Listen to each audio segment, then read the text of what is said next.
a lot of court documents that I had to go through today, and I want to mention again that Frankie and Steve mentioned earlier in the newscast that a third suspect is in custody, luckily. But again, police say we have two very dangerous men still out there. I did some digging on William Tolliver and Marquise Tolbert, and their very long criminal history, many of them recent cases, begs the question, why were they even out on the streets?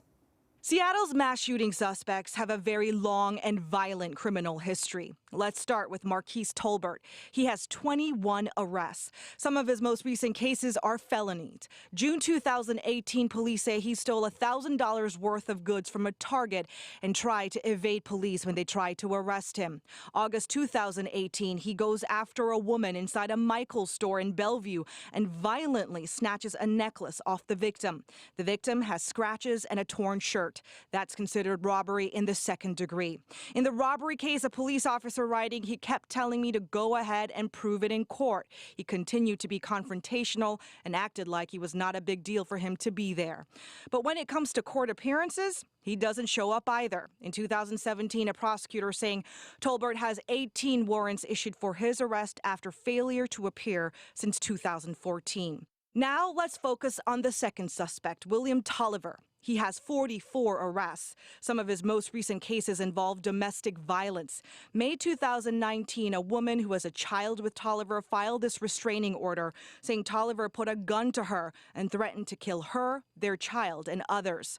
Tolliver has been charged for other domestic violence cases involving other women, not to mention theft and unlawful firearm charges.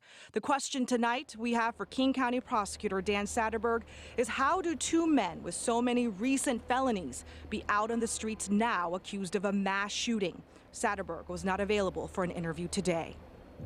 One of the most disturbing cases that we have a lot of questions is from July 2018, when both Tolbert and Tolliver are initially accused of playing a part in a drive-by shooting in Kent.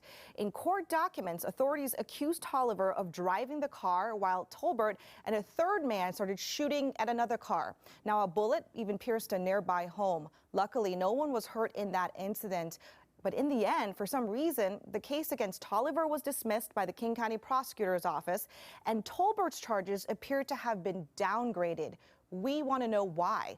Satterberg's office did release a statement a short time ago, basically saying that they're working with law enforcement on yesterday's horrific shooting, but have yet to get any answers on my specific questions on how these previous cases were handled. But Brian, of course, we're going to stay on top of those questions, and we'll try to get you those answers. I know you will. All right, Hannah, thank you. In the meantime,